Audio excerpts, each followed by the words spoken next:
Chapter 1. Loomings, Call Me Ishmael. Some years ago, never mind how long precisely, having little or no money in my purse, and nothing particular to interest me on shore, I thought I would sail about a little and see the watery part of the world. It is a way I have of driving off the spleen and regulating the circulation.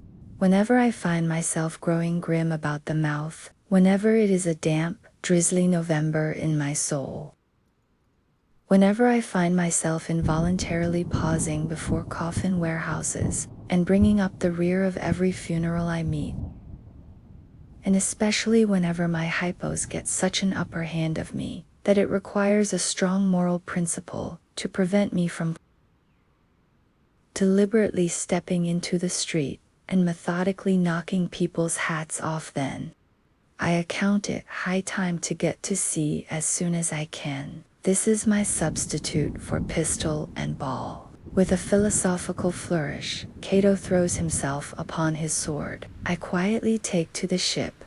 There is nothing surprising in this.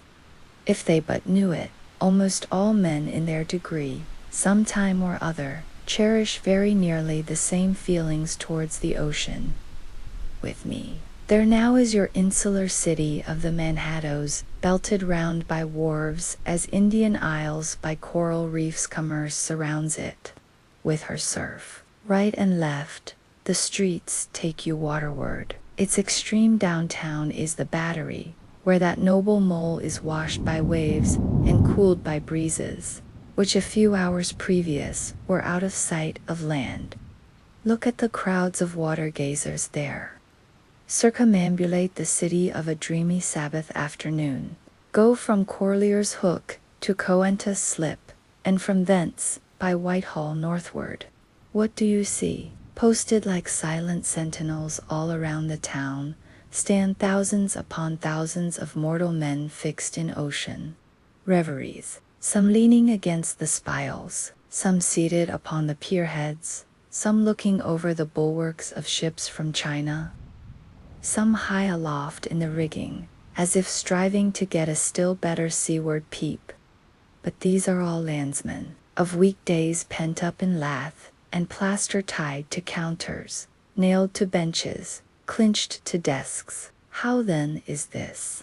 Are the green fields gone? What do they hear? But look, here come more crowds, pacing straight for the water, and seemingly bound for a dive. Strange, nothing will content them but the extremest limit of the land. Loitering under the shady lee of yonder warehouses will not suffice. No, they must get just as nigh the water as they possibly can without falling in. And there they stand, miles of them, leagues. Inlanders all, they come from lanes and alleys, streets and avenues, north, east, south, and west. Yet, here they all unite. Tell me, does the magnetic virtue of the needles of the compasses of all those ships attract them thither? Once more, say you are in the country, in some high land of lakes. Take almost any path you please, and 10 to 1, it carries you down in a dale, and leaves you there by a pool in the stream. There is magic in it. Let the most absent-minded of men be plunged in his deepest reveries. Stand that man on his legs, set his feet a-going, and he will infallibly lead you to water, if water there be in all that region. Should you ever be athirst in the great American desert, try this experiment, if your caravan happen to be supplied with a metaphysical professor. Yes, as everyone knows, meditation and water are wedded forever. But here is an artist. He desires to paint you the dreamiest, shadiest, quietest, most enchanting bit of romantic landscape in all the valley of the Saco. What is the chief element he employs? There stand his trees, each with a hollow trunk, as if a hermit and a crucifix were within. And here sleeps his meadow, and there sleep his cattle, and up from yonder cottage goes a sleepy smoke. Deep into distant woodlands wends a mazy way, reaching to overlapping spurs of mountains, bathed in their hillside blue.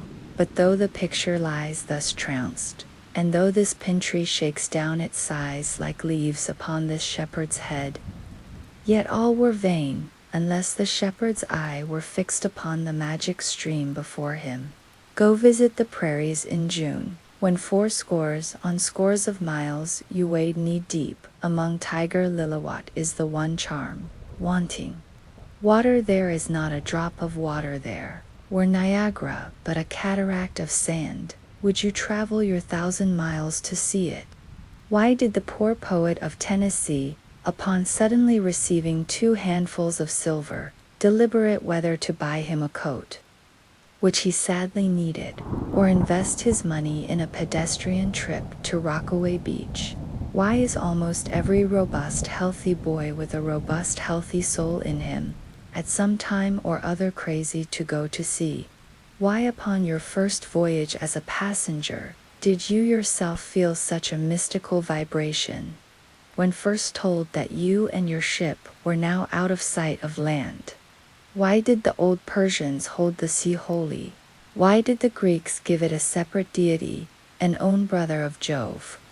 Surely all this is not without meaning, and still deeper, the meaning of that story of Narcissus, who, because he could not grasp the tormenting, mild image he saw in the fountain, plunged into it and was drowned. But that same image we ourselves see in all rivers and oceans. It is the image of the ungraspable phantom of life, and this is the key to it all. Now, when I say that I am in the habit of going to sea whenever I begin to grow hazy about the eyes, and begin to be overconscious of my lungs, I do not mean to have it inferred that I ever go to sea as a passenger. For to go as a passenger you must needs have a purse, and a purse is but a rag unless you have something in it. Besides, passengers get seasick, grow quarrelsome, don't sleep of nights, do not enjoy themselves much, as a general thing. No, I never go as a passenger, nor, though I am something of a salt, do I ever go to sea as a commodore, or a captain, or a cook. I abandon the glory and distinction of such offices to those who like them. For my part, I abominate all honorable, respectable toils, trials, and tribulations of every kind whatsoever. It is quite as much as I can do to take care of myself, without taking care of ships, barks, brigs, schooners, and what not.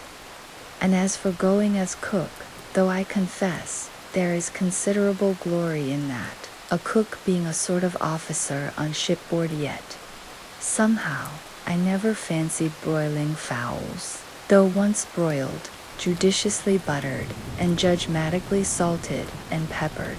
There is no one who will speak more respectfully, not to say reverentially, of a broiled fowl than I will. It is out of the idolatrous dotings of the old Egyptians upon broiled ibis and roasted river horse that you see the mummies of those creatures in their huge bakehouses, the pyramids. No, when I go to sea, I go as a simple sailor, right before the mast, plumb down into the forecastle, aloft there to the royal masthead.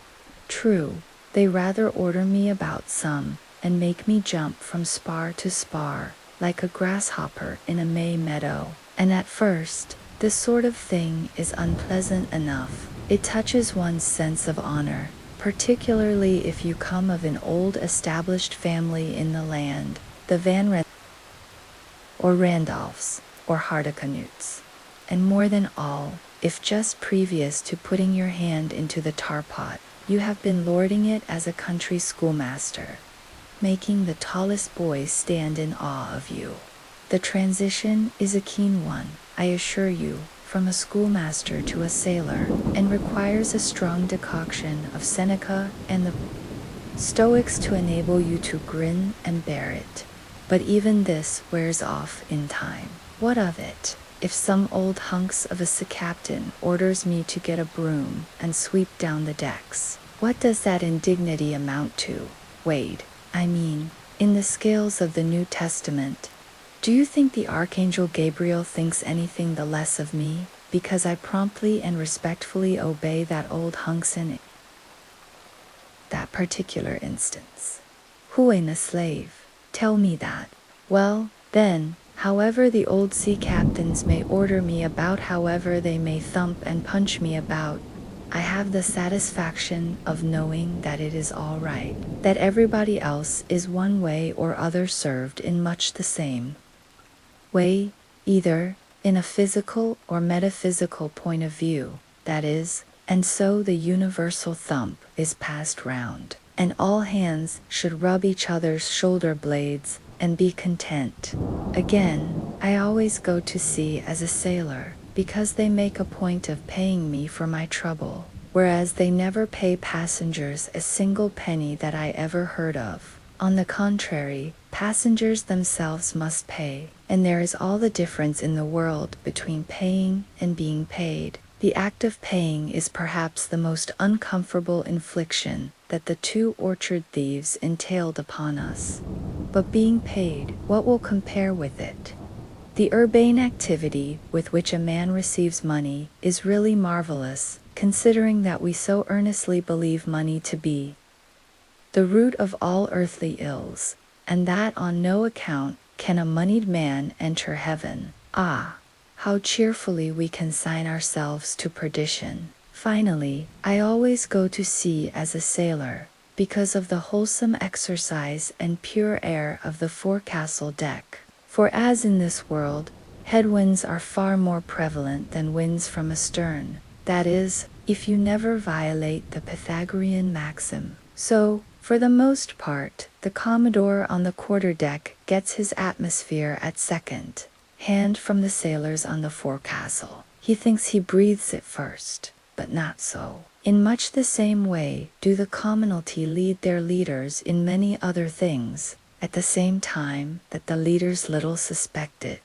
But wherefore it was, that after having repeatedly smelt the sea as a merchant sailor, I should now take it into my head to go on a whaling voyage. This, the invisible police officer of the fates, who has the constant surveillance of me, and secretly dogs me, and influences me in some unaccountable way he can better answer than anyone else. And doubtless, my going on this whaling voyage formed part of the grand program of Providence that was drawn up a long time ago.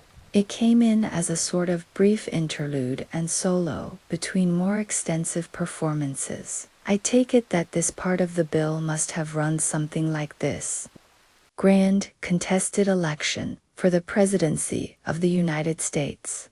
Whaling voyage by one Ishmael. Bloody battle in Afghanistan. Though I cannot tell why it was exactly that those stage managers, the fates, put me down for this shabby part of a whaling voyage, when others were set down for magnificent parts in high tragedies, and short and easy parts in genteel comedies, and jolly parts in farces. Though I cannot tell why this was exactly, yet, now that I recall all the circumstances, I think I can see a little into the springs and motives which, being cunningly presented to me under various disguises, induced me to set about performing the part I did, besides cajoling me into the delusion that it was a choice resulting from my own unbiased free will and discriminating judgment. Chief among these motives was the overwhelming idea of the great whale himself. Such a portentous and mysterious monster roused all my curiosity. Then the wild and distant seas where he rolled his island bulk, the undeliverable, nameless perils of the whale. These, with all the attending marvels of 1,000 Patagonian sights and sounds, helped to sway me to my wish. With other men, perhaps, such things would not have been inducements, but as for me, I am tormented with an everlasting itch for things remote. I love to sail forbidden seas, and land on barbarous coasts. Not ignoring what is good, I am quick to perceive a horror, and could still be social with it would they let me, since it is but, well, to be on friendly terms with all the inmates of the place one lodges in. By reason of these things,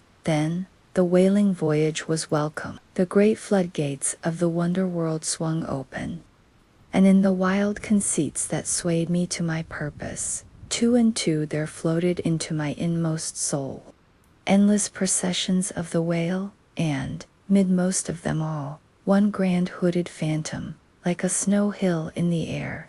Chapter 2. The Carpet Bag. I stuffed a shirt or two into my old carpet bag, tucked it under my arm, and started for Cape Horn and the Pacific. Quitting the good city of Old Manhattan, I duly arrived in New Bedford. It was a Saturday night in December. Much was I disappointed upon learning that the little packet for Nantucket had already sailed, and that no way of reaching that place would offer, till the following Monday. As most young candidates for the pains and penalties of whaling stop at this same New Bedford, thence to embark on their voyage.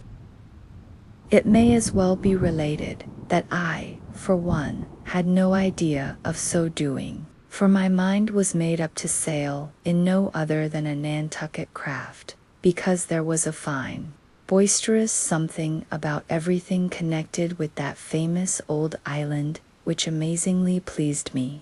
Besides, though New Bedford has of late been gradually monopolizing the business of whaling, and though in this matter poor old Nantucket is now much behind her, yet Nantucket was her great original the tire of this. Carthage, the place where the first dead American whale was stranded. Where else but from Nantucket did those aboriginal whalemen, the red men, first sally out in canoes to give chase to the Leviathan? And where but from Nantucket, too, did that first adventurous little sloop put forth?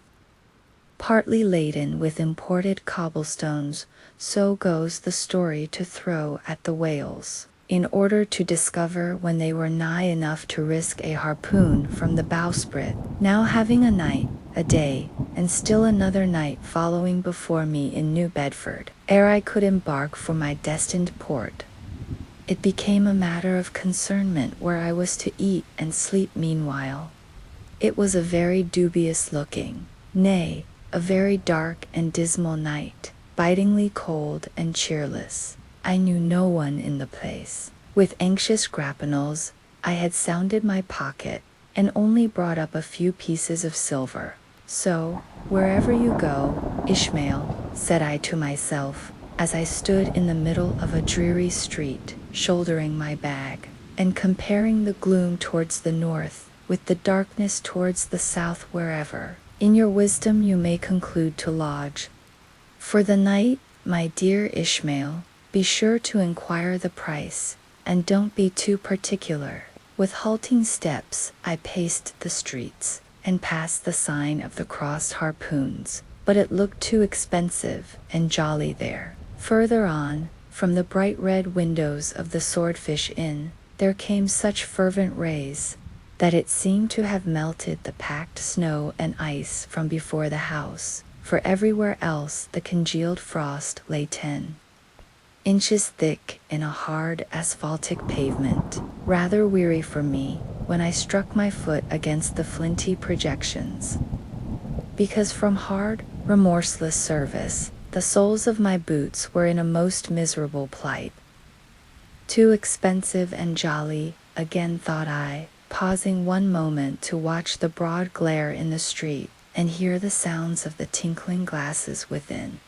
But go on, Ishmael, said I at last, don't you hear? Get away from before the door. Your patched boots are stopping the way. So on I went. I now by instinct followed the streets that took me waterward, for there, doubtless, were the cheapest, if not the cheeriest inns, such dreary streets, blocks of blackness, not houses, on either hand, and here and there a candle, like a candle moving about in a tomb. At this hour of the night of the last day of the week, that quarter of the town proved all but deserted. But presently I came to a smoky light proceeding from a low, wide building, the door of which stood invitingly open. It had a careless look, as if it were meant for the uses of the public, so, entering, the first thing I did was to stumble over an ash box in the porch. Ha, thought I, ha, as the flying particles almost choked me. Are these ashes from that destroyed city Gomorrah? But the crossed harpoons and the swordfish, this then must needs be the sign of the trap. However, I picked myself up, and hearing a loud voice within, pushed on and opened a second, interior door. It seemed the great black parliament sitting in Tophet. 100 black faces turned round in their rows to peer, and beyond, a black angel of doom was beating a book in a pulpit. It was a Negro church, and the preacher's text was about the blackness of darkness, and the weeping and wailing and teeth gnashing there. Ha, Ishmael, muttered I, backing out wretched entertainment at the sign of the trap. Moving on, I at last came to a dim sort of light not far from the docks, and heard a forlorn creaking in the air, and looking up, saw a swinging sign over the door with a white painting upon it, faintly representing a tall straight jet of misty spray, and these words underneath: the Spouter Inn, Peter Coffin, Spouter. Rather ominous in that particular connection, thought I. But it is a common name in Nantucket, they say, and I suppose this Peter here is an emigrant from there. As the light looked so dim, and the place, for the time, looked quiet enough, and the dilapidated little wooden house itself looked as if it might have been carted here from the ruins of some burnt district, and as the swinging sign had a poverty-stricken sort of creak to it, I thought that here was the very spot for cheap lodgings and the best of pea coffee. It was a queer sort of place, a gable-ended old house, one side palsied as it were, and leaning over sadly. It stood on a sharp bleak corner, where that tempestuous wind Euroclydon kept up a worse howling than ever it did about poor Paul's tossed craft. Euroclydon, nevertheless, is a mighty pleasant zephyr to any one indoors, with his feet on the hob, quietly toasting for bed. In judging of that tempestuous wind called Euroclydon, says an old writer of whose works I possess the only copy extant, it maketh a marvellous difference, whether thou lookest out at it from a glass window where the frost is all on the outside, or whether thou observest it from that sashless window, where the frost is on both sides, and of which the white death is the only glazer. True enough, thought I, as this passage occurred to my mind. Old Blackletter, thou reasonest well. Yes, these eyes are windows, and this body of mine is the house. What a pity they didn't stop up the chinks and the crannies, though, and thrust in a little lint here and there. But it's too late to make any improvements now. The universe is finished. The copestone is on, and the chips were carted off 1,000,000 years ago. Poor Lazarus there, chattering his teeth against the curbstone for his pillow, and shaking off his tatters with his shiverings. He might plug up both ears with rags, and put a corncob into his mouth, and yet that would not keep out the tempestuous Euroclydon, says old Dives, in his red silken wrapper. He had a redder one afterwards. Pooh, what a fine frosty night. How Orion glitters. What northern lights. Let them talk of their oriental summer climes, of everlasting conservatories. Give me the privilege of making my own summer with my own coals. But what thinks Lazarus? Can he warm his blue hands by holding them up to the grand northern lights? Would not Lazarus rather be in Sumatra than here? Would he not far rather lay him down lengthwise along the line of the equator, yea, the gods, go down to the fiery pit itself, in order to keep out this frost, now, that Lazarus should lie stranded there on the curbstone, before the door of Dives?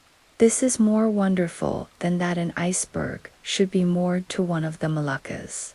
Yet Dives himself, he too lives like a czar in an ice palace, made of frozen sighs, and being a president of a temperance society. He only drinks the tepid tears of orphans. But no more of this blubbering now. We are going a-whaling, and there is plenty of that yet to come. Let us scrape the ice from our frosted feet, and see what sort of a place this spouter may be. Chapter 3. The Spouter Inn. Entering that gable-ended Spouter Inn, you found yourself in a wide, low, straggling entry with old-fashioned wainscoting, reminding one of the bulwarks of some condemned old craft. On one side hung a very large oil painting, so thoroughly besmoked, and every way defaced, that in the unequal crosslights by which you viewed it, it was only by diligent study and a series of systematic visits to it, and careful inquiry of the neighbors, that you could any way arrive at an understanding of its purpose. Such unaccountable masses of shades and shadows, that at first you almost thought some ambitious young artist, in the time of the New England hags, had endeavored to delineate chaos bewitched. But by dint of much and earnest contemplation, and oft-repeated ponderings, and especially by throwing open the little window towards the back of the entry, you at last come to the conclusion that such an idea, however wild, might not be altogether unwarranted.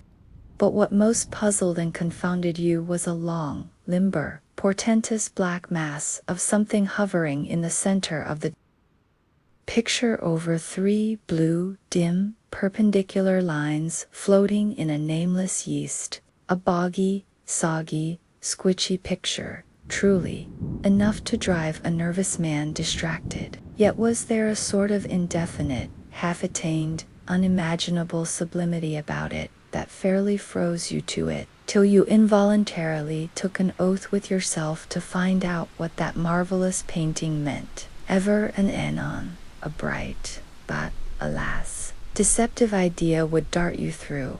It's the Black Sea in a midnight gale. It's the unnatural combat of the four primal elements. It's a blasted heath. It's a Hyperborean winter scene.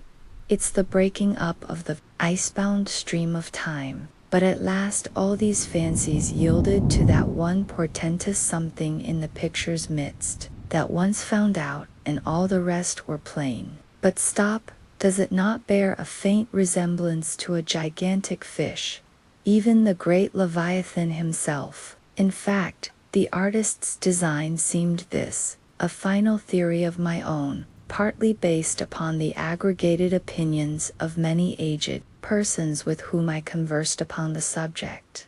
The picture represents a Cape Horner in a great hurricane, the half-foundered ship weltering there with its three dismantled masts alone visible, and an exasperated whale purposing to spring clean over the craft is in the enormous act of impaling himself upon the three mastheads. The opposite wall of this entry was hung all over with a heathenish array of monstrous clubs and spears. Some were thickly set with glittering teeth resembling ivory saws.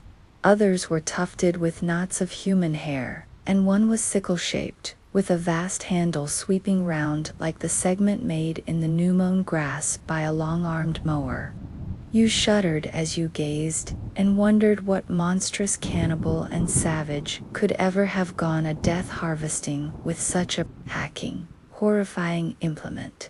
Mixed with these were rusty old whaling lances and harpoons, all broken and deformed. Some were storied weapons. With this once long lance, now wildly elbowed, 50 years ago did Nathan Swain kill 15 whales between a sunrise and a sunset, and that harpoon so, like a corkscrew now was, flung in Javan seas, and run away with by a whale, years afterwards slain off the Cape of Blanco. The original iron entered nigh the tail, and, like a restless needle sojourning in the body of a man, travelled full 40 feet, and at last was found embedded in the hump. Crossing this dusky entry, and on through yon larched way cut through what in old times must have been a great central chimney, with fireplaces all round you, enter the public room. A still duskier place is this, with such low ponderous beams above, and such old wrinkled planks beneath, that you would almost fancy you trod some old craft's cockpits, especially of such a howling night. When this corner-anchored old ark rocked so furiously, on one side stood a long, low, shelf-like table covered with cracked glass cases, filled with dusty rarities gathered from this wide world's remotest nooks. Projecting from the further angle of the room stands a dark-looking dentha, bear a rude attempt at a right whale's head. Be that how it may, there stands the vast arched bone of the whale's jaw, so wide, a coach might almost drive beneath it. Within are shabby shelves, ranged round with old decanters, bottles, flasks, and in those jaws of swift destruction, like another cursed Jonah, by which name, indeed, they called him, bustles a little withered old man, who, for their money, dearly sells the sailors' deliriums and death. Abominable are the tumblers into which he pours his poison, though true cylinders, without within, the villainous green goggling glasses deceitfully tapered downwards to a cheating bottom, parallel meridians rudely pecked into the glass, surround these footpads goblets, filled to this mark, and your charge is but a penny, to this a penny more, and so on to the full glass the Cape Horn measure, which you may gulp down for a shilling. Upon entering the place I found a number of young seamen gathered about a table, examining by a dim light divers specimens of scrimshander. I sought the landlord, and telling him I desired to be accommodated with a room, received for answer that his house was full, not a bed unoccupied, but avast, he added, tapping his forehead, you hain't no objections to sharing a harpoonier's blanket, have the... I suppose you are going a wallin', so you'd better get used to that sort of thing. I told him that I never liked to sleep two in a bed, that if I should ever do so, it would depend upon who the harpooner might be, and that if he, the landlord, really had no other place for me, and the harpooner was not decidedly objectionable, why rather than wander further about a strange town on so bitter a night, I would put up with the half of any decent man's blanket.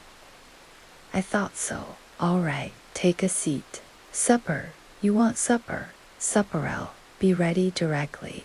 I sat down on an old wooden settle, carved all over like a bench on the battery. At one end, a ruminating tar was still further adorning it with his jackknife, stooping over and diligently working away at the space between his legs. He was trying his hand at a ship under full sail, but he didn't make much headway, I thought. At last, some 4 or 5 of us were summoned to our meal in an adjoining room. It was cold as Iceland, no fire. At all the landlord said he couldn't afford it. Nothing but 2 dismal tallow candles, each in a winding sheet. We were fain to button up our monkey jackets, and hold to our lips cups of scalding tea with our half-frozen fingers. But the fare was of the most substantial kind, not only meat and potatoes but dumplings. Good heavens, dumplings for supper. One young fellow in a green box coat addressed himself to these dumplings in a most direful manner. My boy, said the landlord, you'll have the nightmare, to a dead sartainty. Landlord, I whispered, that ain't the harpooner, is it? Oh no, said he, looking a sort of diabolically funny. The harpooner is a dark-complexioned chap. He never eats dumplings. He eats nothing but steaks, and he likes 'em rare. The devil he does, says I. Where is that harpooner? Is he here? He'll be here afore long, was the answer. I could not help it, but I began to feel suspicious of this dark-complexioned harpooner. At any rate, I made up my mind that if it so turned out that we should sleep together, he must undress and get into bed before I did. Supper over, the company went back to the bar-room, when, knowing not what else to do with myself, I resolved to spend the rest of the evening as a looker on. Presently, a rioting noise was heard without. Starting up, the landlord cried, "That's the Grampus's crew. I seed her reported in the offing this morning, a 3 years' voyage, and a full ship. Hurrah, boys, now we'll have the latest news from the Fijis." A tramping of sea boots was heard in the entry. The door was flung open, and in rolled a wild set of mariners, enough, enveloped in their shaggy watchcoats, and with their heads muffled in woolen comforters, all bedarned and ragged, and their beards stiff with icicles. They seemed an eruption of bears from Labrador. They had just landed from their boat, and this was the first house they entered. No wonder, then, that they made a straight wake for the whale's mouth the bar when the wrinkled little old Jonah, their officiating, soon poured them out, brimmers all round. One complained of a bad cold in his head, upon which Jonah mixed him a pitch-like potion of gin and molasses, which he swore was a sovereign cure for all colds and catarrhs whatsoever, never mind of how long-standing, or whether caught off the coast of Labrador, or on the weather side of an ice island. The liquor soon mounted into their heads, as it generally does, even with the errantest topers, newly landed from sea, and they began capering about most obstreperously. I observed, however, that one of them held somewhat aloof, and though he seemed desirous not to spoil the hilarity of his shipmates by his own sober face, yet upon the whole he refrained from making as much noise as the rest. This man interested me at once, and since the sea gods had ordained that he should soon become my shipmate, though but a sleeping partner one, so far as this narrative is concerned, I will here venture upon a little description of him. He stood full 6 feet in height, with noble shoulders, and a chest like a cofferdam. I have seldom seen such brawn in a man. His face was deeply brown and burnt, making his white teeth dazzling by the contrast, while in the deep shadows of his eyes floated some reminiscences that did not seem to give him much joy.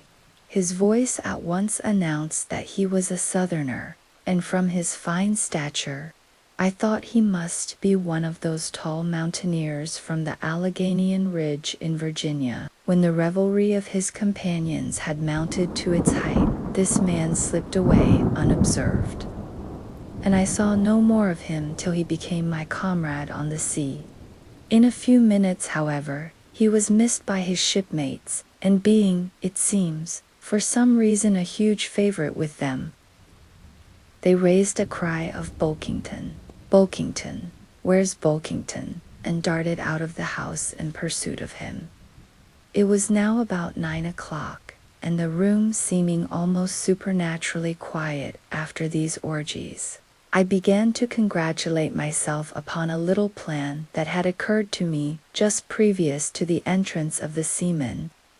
No man prefers to sleep two in a bed. In fact, you would a good deal rather not sleep with your own brother. I don't know how it is, but people like to be private when they are sleeping. And when it comes to sleeping with an unknown stranger, in a strange inn, in a strange town, and that stranger a harpooner, then your objections indefinitely multiply. Nor was there any earthly reason why I, as a sailor, should sleep two in a bed, more than anybody else. For sailors no more sleep two in a bed at sea than bachelor kings do ashore. To be sure, they all sleep together in one apartment, but you have your own hammock, and cover yourself with your own blanket, and sleep in your own skin. The more I pondered over this harpooner, the more I abominated the thought of sleeping with him. It was fair to presume that being a harpooner, his linen or woolen, as the case might be, would not be of the tidiest. Certainly none of the finest.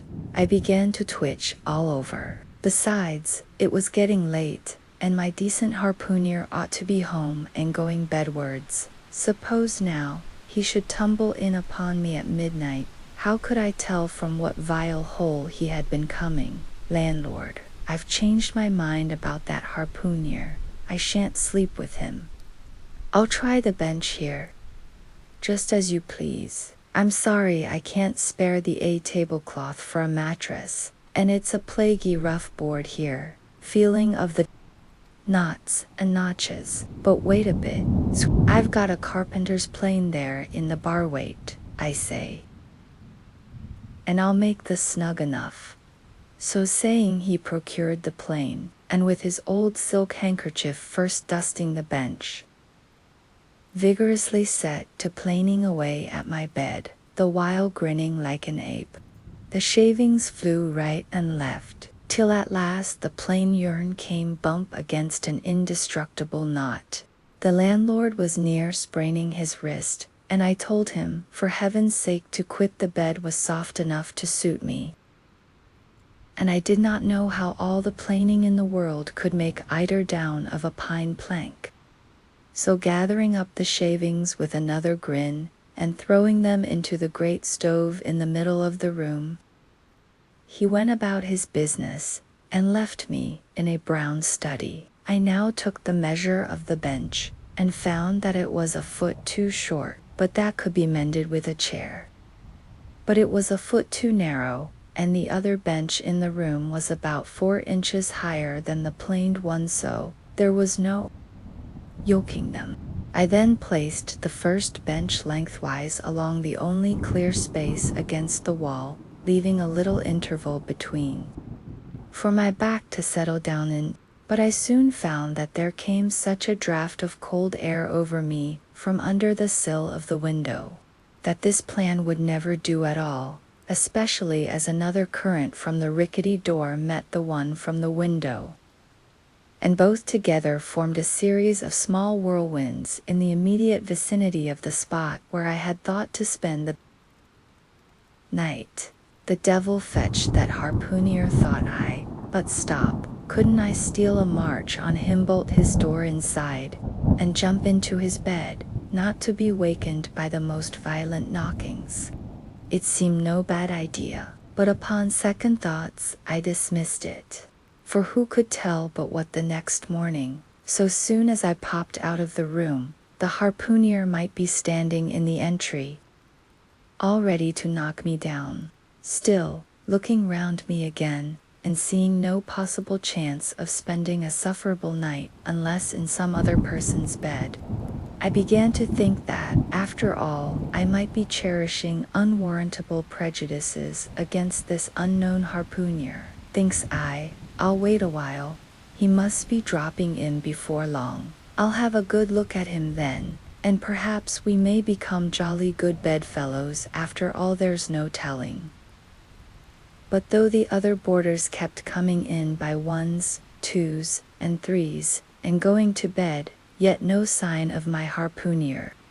Landlord, said I, what sort of a chap is he? Does he always keep such late hours? It was now hard upon 12 o'clock. The landlord chuckled again with his lean chuckle, and seemed to be mightily tickled at something beyond my comprehension. No, he answered, generally he's an early bird, early to bed and early to rises. He's the bird what catches the worm. But tonight he went out a-peddling, you see, and I don't see what on earth keeps him so late, unless, maybe, he can't sell his head. Can't sell his head. What sort of a bamboozingly story is this you are telling me? Getting into a towering rage. Do you pretend to say, landlord, that this harpooner is actually engaged this blessed Saturday night, or rather Sunday morning, in peddling his head around this town? That's precisely it, said the landlord, and I told him he couldn't sell it here, the market's overstocked. With what? Shouted I. With heads, to be sure. Ain't there too many heads in the world? I tell you what it is, landlord, said I quite calmly. You'd better stop spinning that yarn to me. I'm not green. Maybe not, taking out a stick and whittling a toothpick, but I, rather, guess you'll be done brown if that air harpooner hears you a slandering his head. I'll break it for him, said I, now flying into a passion again at this unaccountable farrago of the landlord's. It's broke already, said he. Broke, said I. Broke, do you mean, Sartain? And that's the very reason he can't sell it, I guess.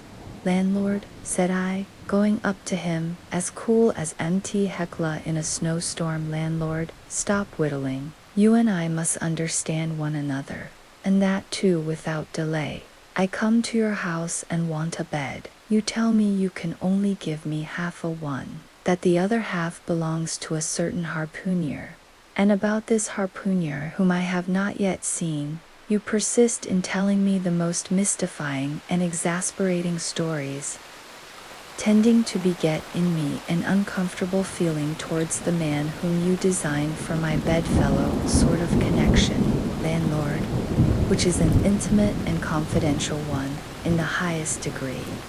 I now demand of you to speak out and tell me who and what this harpooner is, and whether I shall be in all respects safe to spend the night with him. And in the first place, you will be so good as to unsay that story about selling his head, which, if true, I take to be good evidence that this harpooner is stark mad, and I've no idea of sleeping with a madman. And you, sir, you, I mean, landlord, you, sir, by trying to induce me to do so knowingly, would thereby render yourself liable to a criminal prosecution. Wall, said the landlord, fetching a long breath, that's a purty long sarmon for a chap that rips a little now and then. But be easy, be easy. This here harpooner I have been telling you of has just arrived from the South Seas, where he bought up a lot of bombed New Zealand heads, great curios, you know, and he's sold all on but one. And that one he's trying to sell tonight, 'cause tomorrow's Sunday, and it would not do to be sellin' human heads about the streets when folks is going to churches. He wanted to last Sunday, but I stopped him just as he was going out of the door with 4 heads strung on a string, for all the earth like a string of Indians. This account cleared up the otherwise unaccountable mystery, and showed that the landlord, after all, had had no idea of fooling me. But at the same time, what could I think of a harpooner who stayed out of a Saturday night clean into the Holy Sabbath, engaged in such a cannibal business as selling the heads of dead idolaters?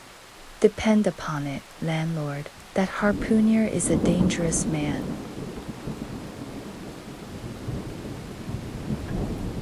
He pays regular, was the rejoinder.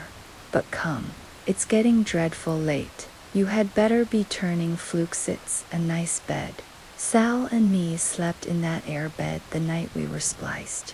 There's plenty of room for 2 to kick about in that bed. It's an almighty big bed, that. Why, afore we give it up, Sal used to put our Sam and little Johnny in the foot of it. But I got a dreaming and sprawling about one night, and somehow, Sam got pitched on the floor, and came near breaking his arm, arter that Sal said it wouldn't do. Come along here, I'll give thee a glim in a jiffy. And so saying, he lighted a candle, and held it towards me, offering to lead the way. But I stood irresolute, when looking at a clock in the corner, he exclaimed, I voom, it's Sunday, you won't see that harpooner tonight. He's come to anchor somewhere. Come along then, do come, won't the come? I considered the matter a moment, and then upstairs we went, and I was ushered into a small room, cold as a clam, and furnished, sure enough, with a prodigious bed, almost big enough indeed for any 4 harpooniers to sleep abreast. There, said the landlord, placing the candle on a crazy old sea chest that did double duty as a washstand and center table. There, make yourself comfortable now, and good night to thee. I turned round from eyeing the bed, but he had disappeared. Folding back the counterpane, I stooped over the bed. Though none of the most elegant, it yet stood the scrutiny tolerably well. I then glanced round the room, and besides the bedstead and center table, could see no other furniture belonging to the place, but a rude shelf, the four walls, and a papered fireboard, representing a man striking a whale. Of things not properly belonging to the room, there was a hammock lashed up, and thrown upon the floor in one corner. Also a large seaman's bag, containing the harpooner's wardrobe, no doubt in lieu of a land trunk. Likewise, there was a parcel of outlandish bonefish hooks on the shelf over the fireplace, and a tall harpoon standing at the head of the bed. But what is this on the chest? I took it up and held it close to the light, and felt it, and smelt it, and tried every way possible to arrive at some satisfactory conclusion concerning it. I can compare it to nothing but a large doormat, ornamented at the edges with little tinkling tags, something like the stained porcupine quills round an Indian moccasin. There was a hole or slit in the middle of this mat, as you see the same in South American ponchos. But could it be possible that any sober harpooner would get into a doormat and parade the streets of any Christian town in that sort of guise? I put it on to try it, and it weighed me down like a hamper, being uncommonly shaggy and thick, and I thought a little damp, as though this mysterious harpooner had been wearing it of a rainy day. I went up in it to a bit of glass stuck against the wall, and I never saw such a sight in my life. I tore myself out of it in such a hurry that I gave myself a kink in the neck. I sat down on the side of the bed and commenced thinking about this head-peddling harpooner and his doormat. After thinking some time on the bedside, I got up and took off my monkey jacket, and then stood in the middle of the room thinking. I then took off my coat, and thought a little more in my shirt sleeves, but beginning to feel very cold now, half undressed as I was, and remembering what the landlord said about the harpooner's not coming home at all that night, it being so very late, I made no more ado, but jumped out of my pantaloons and boots, and then blowing out the light tumbled into bed, and commended myself to the care of heaven. Whether that mattress was stuffed with corncobs or broken crockery, there is no telling, but I rolled about a good deal, and could not sleep for a long time. At last I slid off into a light doze, and had pretty nearly made a good offing towards the land of Nod, when I heard a heavy footfall in the passage, and saw a glimmer of light come into the room from under the door.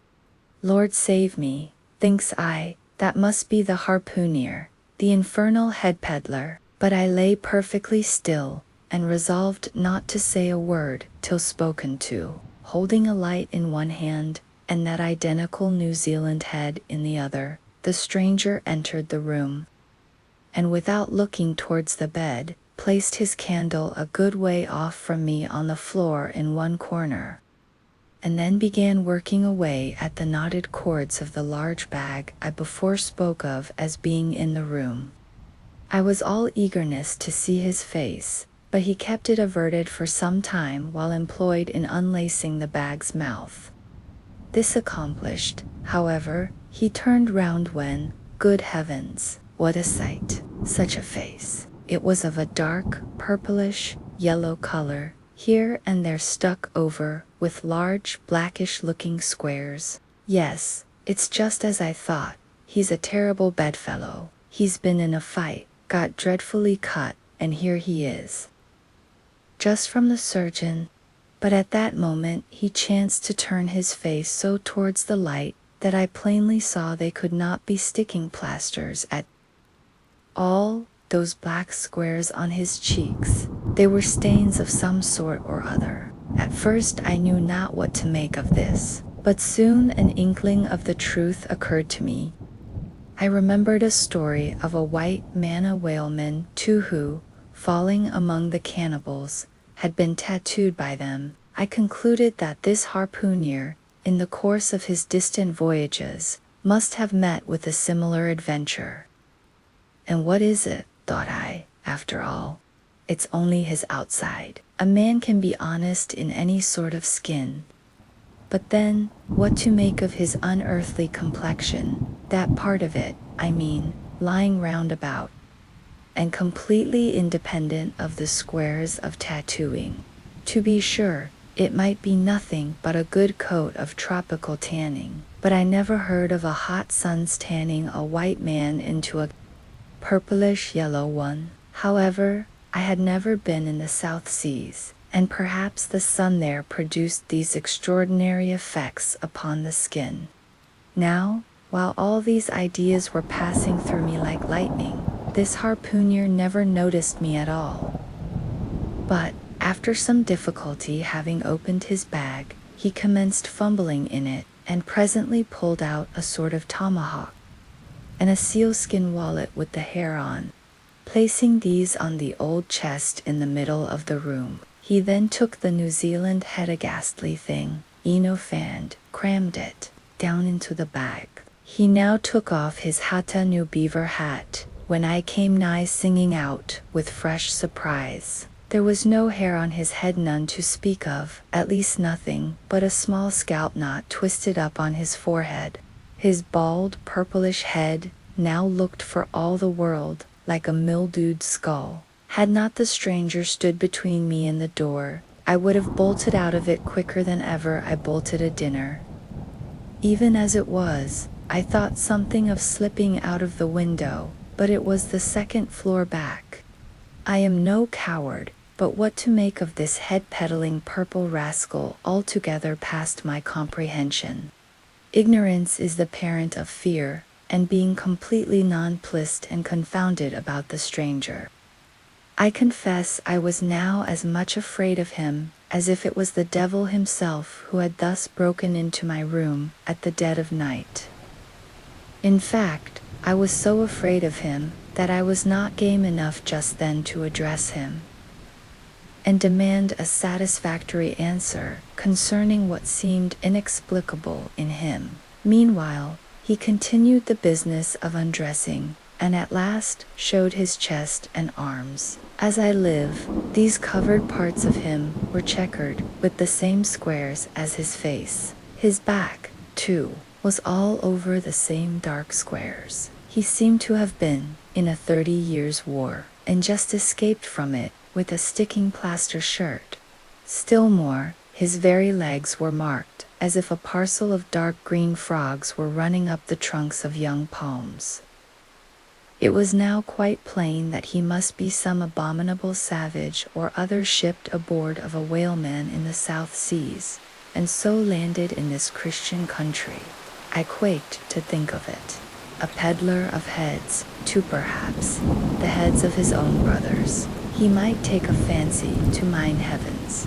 Look at that tomahawk. But there was no time for shuddering, for now the savage went about something that completely fascinated my attention, and convinced me that he must indeed be a heathen.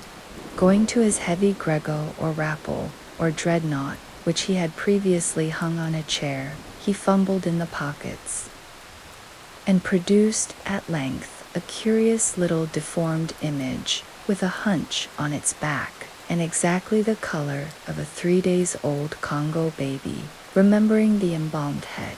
At first I almost thought that this black mannequin was a real baby preserved in some similar manner, but seeing that it was not at all limber, and that it glistened a good deal like polished ebony, I concluded that it must be nothing but a wooden idol, which indeed it proved to be. For now the savage goes up to the empty fireplace, and removing the papered fireboard, sets up this little hunchbacked image, like a 10-pin, between the end. The chimney jambs and all the bricks inside were very sooty, so that I thought this fireplace made a very appropriate little shrine or chapel for his Congo idol. I now screwed my eyes hard towards the half-hidden image, feeling but ill at ease meantime to see what was next to follow. First, he takes about a double handful of shavings out of his grego pocket and places them carefully before the idol. Then, laying a bit of ship biscuit on top and applying the flame from the lamp, he kindled the shavings into a sacrificial blaze. Presently, after many hasty snatches into the fire, and still hastier withdrawals of his fingers whereby he seemed to be scorching them badly, he at last succeeded in drawing out the biscuit, then blowing off the heat and ashes a little. He made a polite offer of it to the little Negro, but the little devil did not seem to fancy such dry sort of fare at all. He never moved his lips. All these strange antics were accompanied by still stranger guttural noises from the devotee, who seemed to be praying in a sing-song or else singing some pagan psalmody or other, during which his face twitched about in the most unnatural manner. At last, extinguishing the fire, he took the idol up very unceremoniously and bagged it again in his grego pocket as carelessly as if he were a sportsman bagging a dead woodcock.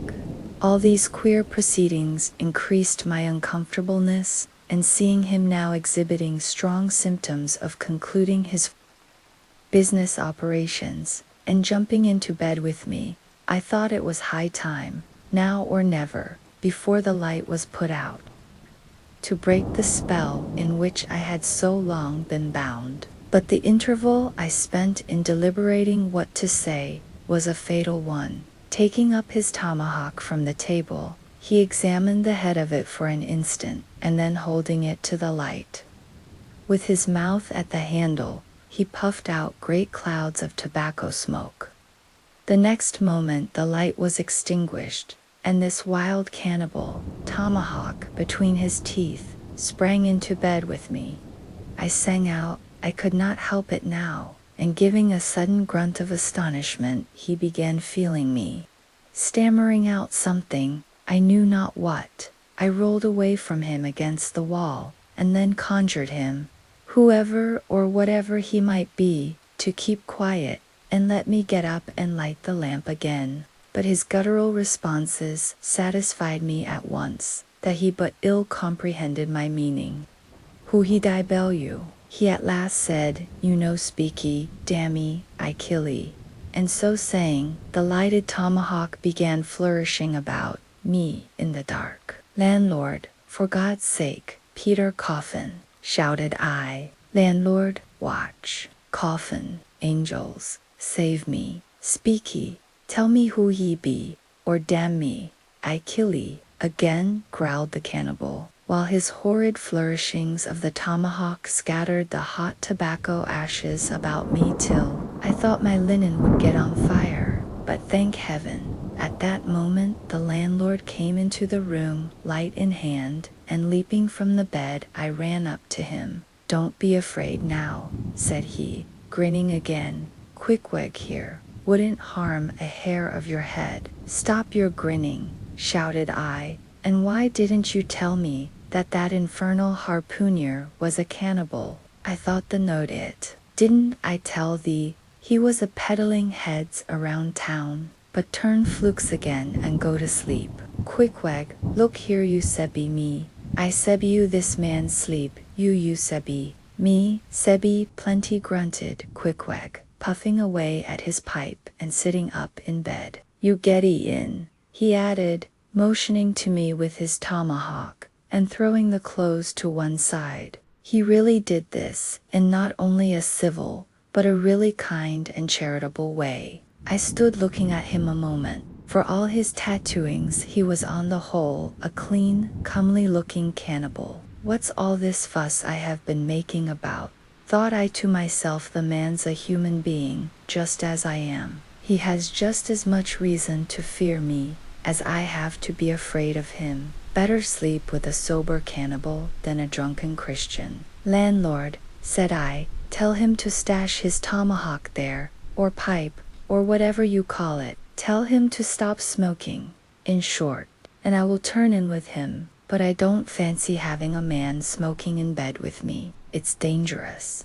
Besides, I ain't insured. This being told to Quickweg, He at once complied, and again politely motioned me to get into bed, rolling over to one side as much as to say, I won't touch a leg of the— Good night, landlord, said I, you may go. I turned in, and never slept better in my life. 4. The counterpane. Upon waking next morning about daylight, I found Quickig's arm thrown over me in the most loving and affectionate manner. You had almost thought I had been his wife. The counterpane was of patchwork, full of odd little party-colored squares and triangles, and this arm of his tattooed all over, with an interminable Cretan labyrinth of a figure, no two parts of which were of one precise shade, owing, I suppose, to his keeping his arm at sea, unmethodically, in sun and shade, his shirt sleeves irregularly rolled up at various times. This same arm of his, I say, looked for all the world like a strip of that same patchwork quilt. Indeed, partly lying on it as the arm did when I first awoke, I could hardly tell it from the quilt. They so blended their hues together, and it was only by the sense of weight and pressure that I could tell that Queequeg was hugging me. My sensations were strange. Let me try to explain them. When I was a child, I well remember a somewhat similar circumstance that befell me. Whether it was a reality or a dream, I never could entirely settle. The circumstance was this. I had been cutting up some caper or other. I think it was trying to crawl up the chimney, as I had seen a little sweep do a few days previous, and my stepmother, who, somehow or other, was all the time whipping me, or sending me to bed supperless, my mother dragged me by the legs out of the chimney and packed me off to bed, though it was only 2 o'clock in the afternoon of the 21st of June, the longest day in the year in our hemisphere. I felt dreadfully, but there was no help for it, so upstairs I went to my little room in the 3rd floor, undressed myself as slowly as possible so as to kill time, and with a bitter sigh got between the sheets. I lay there dismally calculating that 16 entire hours must elapse before I could hope for a resurrection. 16 hours in bed. The small of my back ached to think of it. And it was so light too, the sun shining in at the window, and a great rattling of coaches in the streets, and the sound of gay voices all over the house. I felt worse and worse at last. I got up, dressed, and softly going down in my stockinged feet, sought out my stepmother, and suddenly threw myself at her feet, beseeching her as a particular favor to give me a good slippering for my misbehavior. Anything indeed but condemning me to lie abed such an unendurable length of time, but she was the best and most conscientious of stepmothers, and back I had to go to my room. For several hours I lay there broad awake, feeling a great deal worse than I have ever done since, even from the greatest subsequent misfortunes. At last I must have fallen into a troubled nightmare of a doze, and slowly waking from it half steeped in dreams, I opened my eyes, and the before sunlit room was now wrapped in outer darkness. Instantly I felt a shock running through all my frame. Nothing was to be seen, and nothing was to be heard, but a supernatural hand seemed placed in mine. My arm hung over the counterpane, and the nameless, unimaginable, silent form or phantom, to which the hand belonged, seemed closely seated by my bedside. For what seemed ages piled on ages, I lay there, frozen with the most awful fears, not daring to drag away my hand, yet ever thinking that if I could but stir it 1 single inch, the horrid spell would be broken. I knew not how this consciousness at last glided away from me, but waking in the morning, I shudderingly remembered it all, and for days and weeks and months afterwards I lost myself in confounding attempts to explain the mystery. Nay, to this very hour, I often puzzle myself with it. Now, take away the awful fear, and my sensations at feeling the supernatural hand in mine were very similar, in their strangeness, to those which I experienced on waking up and seeing Quickig's pagan arm thrown round me. But at length all the past night's events soberly recurred, one by one, in fixed reality. And then I lay only alive to the comical predicament. For though I tried to move his arm and lock his bridegroom clasp, yet, sleeping as he was, he still hugged me tightly, as though naught but death should part us twain.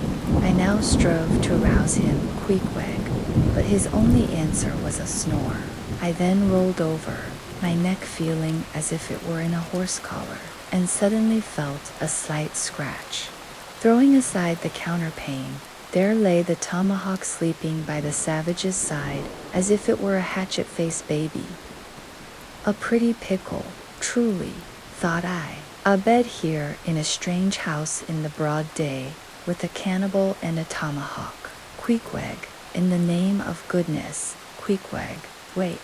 At length, by dint of much wriggling, and loud and incessant expostulations upon the unbecomingness of his hugging a fellow male in that matrimonial sort of style, I succeeded in extracting a grunt, and presently he drew back his arm, shook himself all over like a Newfoundland dog just from the water, and sat up in bed, stiff as a pikestaff, looking at me, and rubbing his eyes as if he did not altogether remember how I came to be there, though a dim consciousness of knowing something about me seemed slowly dawning over him. Meanwhile, I lay quietly eyeing him, having no serious misgivings now, and bent upon narrowly observing so curious a creature, when, at last, his mind seemed made up touching the character of his bedfellow, and he became, as it were,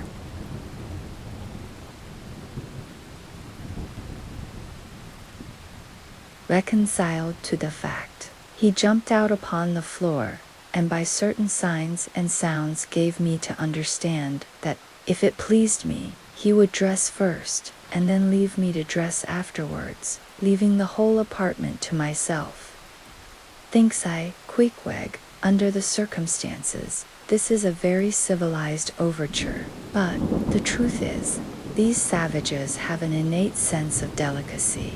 Say what you will, it is marvelous how essentially polite they are. I pay this particular compliment to Queequeg because he treated me with so much civility and consideration, while I was guilty of great rudeness, staring at him from the bed and watching all his toilette motions. For the time, my curiosity getting the better of my breeding. Nevertheless, a man like Queequeg you don't see every day. He and his ways were well worth unusual regarding. He commenced dressing at top by donning his beaver hat, a very tall one, by the by, and then still minus his trousers, he hunted up his boots. What under the heavens he did it for, I cannot tell, but his next movement was to crush himself, boots in hand, and hat under the bed, when, from sundry violent gaspings and strainings, I inferred he was hard at work booting himself, though by no law of propriety that I ever heard of, is any man required to be private when putting on his boots. But Queequeg, do you see, was a creature in the transition stage, neither caterpillar nor butterfly.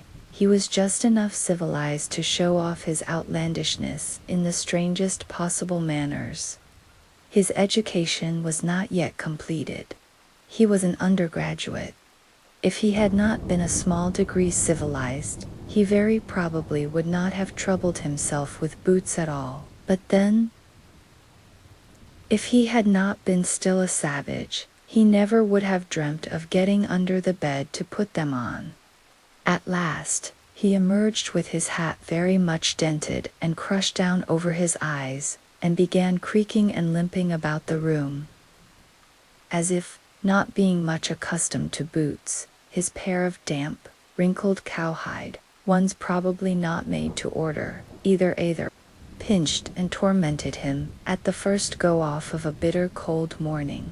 Seeing now, that there were no curtains to the window, and that the street being very narrow, the house opposite commanded a plain view into the room, and observing more and more the indecorous figure that Queequeg made, staving about with little else but his hat and boots on, I begged him, as well as I could, to accelerate his toilet somewhat, and particularly to get into his pantaloons as soon as possible. He complied, and then proceeded to wash himself. At that time in the morning, any Christian would have washed his face, but Queequeg, to my amazement, contented himself with restricting his ablutions to his chest, arms, and hands. He then donned his waistcoat, and taking up a piece of hard soap on the washstand center table, dipped it into water and commenced lathering his face. I was watching to see where he kept his razor,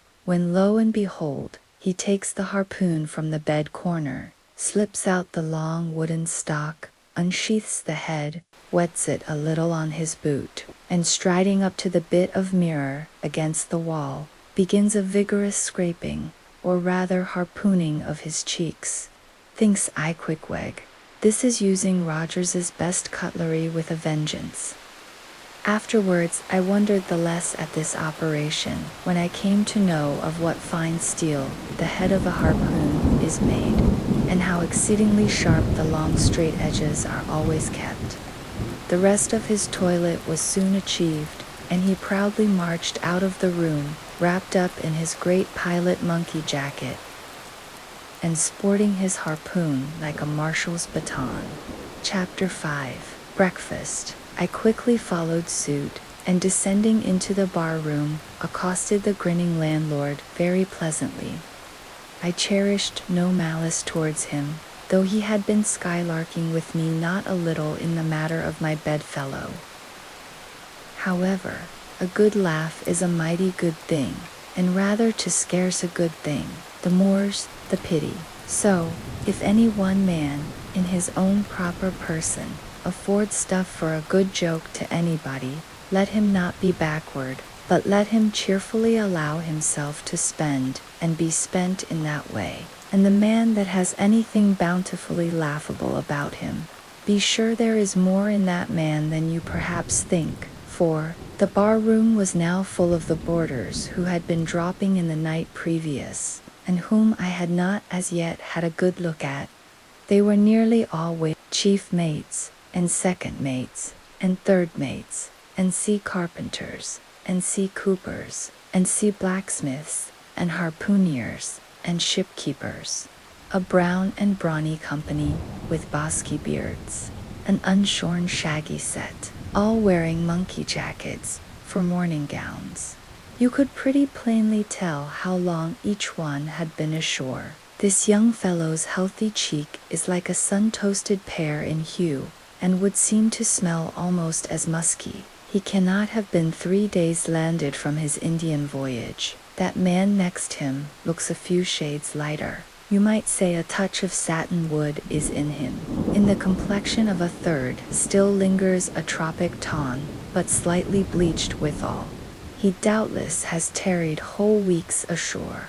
But who could show a cheek like Queequeg, which, barred with various tints, seemed like the Andes' western slope, to show forth in one array, contrasting climates, zone by zone. Grub ho! Now, cried the landlord, flinging open a door, and in we went to breakfast.